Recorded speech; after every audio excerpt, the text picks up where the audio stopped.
Welcome, today in front of me Huawei Y5p, and I'll show you how to activate location on this device. That's so simple to do. So first we got two ways how we can do that. And the first one and the fastest one, you should open the notification panel right there, and in the top bar here you will see the location icon. Just click here once, and by this way you can enable the location on your device. And if you want to just turn off the location, click here once again on the location icon, and that's it.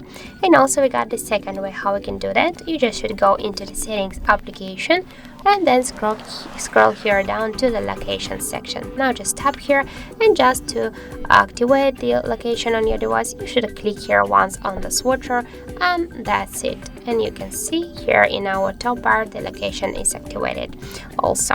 And just to turn it off you should click here once again on this location switcher. So that's it. Thank you for watching, and if you find this video helpful, don't forget to leave a like, comment and to subscribe our channel.